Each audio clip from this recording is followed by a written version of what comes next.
Good morning, sunshine. Let's make some breakfast. So this is one of my favorite go-to breakfasts that I can eat as a type 2 diabetic. I make them the night before, stick them in the fridge, and then you just pull them out and eat them. You don't have to heat it up or anything.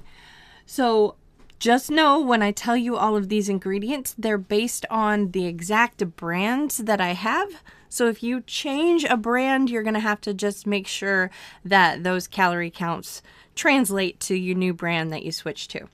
So here's what we're going to do. We're going to take a packet of oatmeal and pour it into our Tupperware container. I like the Hy-Vee brand, high fiber, high protein, maple brown sugar oatmeal. I think Quaker Oats has something very similar. Pour that in. Then you're going to add 3/4 teaspoon of chia seeds. And then 1/3 cup of milk. Now I like this, it's silk almond milk.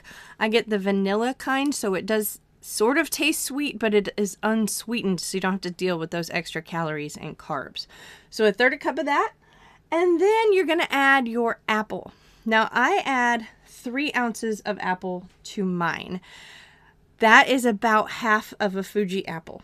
Now my husband, he does 2 ounces of apple and 1/4 cup of walnuts.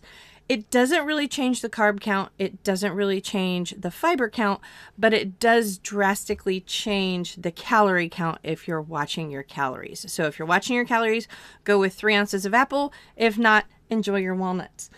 Then all you're gonna do, shake it up, put it in the refrigerator, pull it out the next morning, and chow down on your way to work. So calorie count wise, you're looking at 234 calories, 43 carbs, and almost 14 grams of fiber for this oatmeal breakfast. Now, if you do switch it with the walnuts, you're looking at closer to 401 calories with that same 43 carbs and 14 grams of fiber.